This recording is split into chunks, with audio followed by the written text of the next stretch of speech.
খরচা করবো, আর ও উল্টা আমাকে ট্যান্ডারির মতো মুখ খরচা করবো।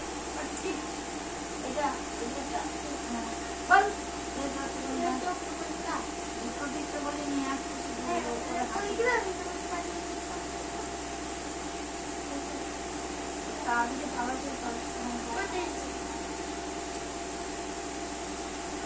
বল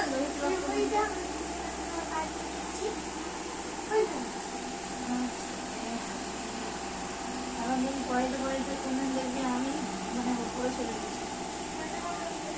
বল জলীয় অংশ শব্দের বেশিরভাগটাই হলো জলীয় অংশ, তাকে বলে প্লাজমা বা রক্তরস। বেশিরভাগটাই হলো জলীয় অংশ, তাকে বলা হয় প্লাজমা বা রক্তরস। এই অংশ না থাকলে রক্ত মোটেই শরীরের এক জায়গা থেকে অন্য জায়গায় সরু মোটা রকম নালী দিয়ে চলাচল করতে পারবে না। ফলে অনেকগুলি কাজ যেমন খাদ্য হজম হওয়ার পর তৈরি ছোট আকারের কণাগুলি খাদ্য নালী থেকে বেরিয়ে যাওয়া, শরীরের নানান জায়গা থেকে দূষিত পদার্থ বৃক্ক ফুসফুসে নিয়ে যাওয়া সম্ভব হতো না। ওগুলো থাক না, দূষিত যৌগগুলি দূষিত বা অদরকারি যৌগগুলি ফুসফুস বা বৃক্কে পৌঁছে দেওয়া সম্ভব হতো না। রক্তের জলীয় অংশের মধ্যে এরকম উপাদান থাকে, রক্তের জলীয় অংশের মধ্যে একরকম উপাদান থাকে যা জীবাণু দেহ থেকে বেরোনো নানান রোগ সৃষ্টিকারী পদার্থের অংশ করে। তুই জোর আছে রে, বলবো না ঠিক না, আমি একটু আগে আমি জড়ি করছি না।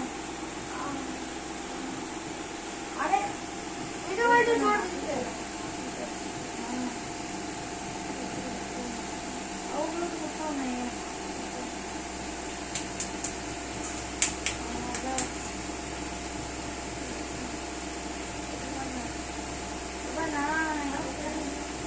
আরাম করা আমার যেখানে নাই সেখানে কি হয়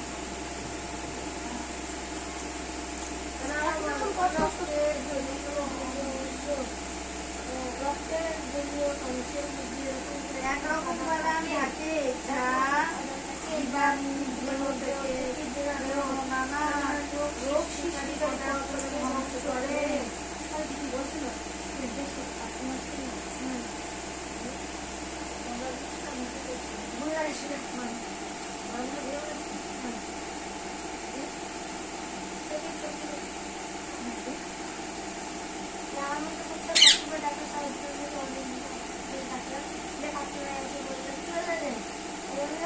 বাবা সেই মাছের টাকাটা দিতে হবে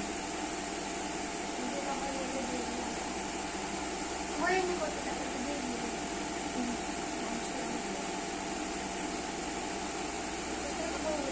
হ্যাঁ তো সস্তা ছিল 50 টাকা, 120 টাকা দিয়ে দিবে।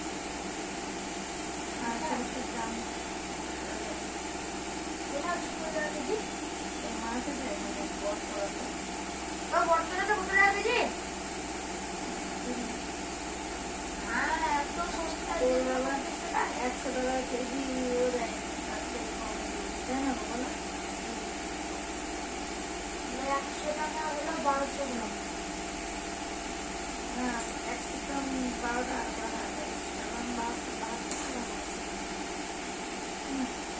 1000 গ্রামের জন্য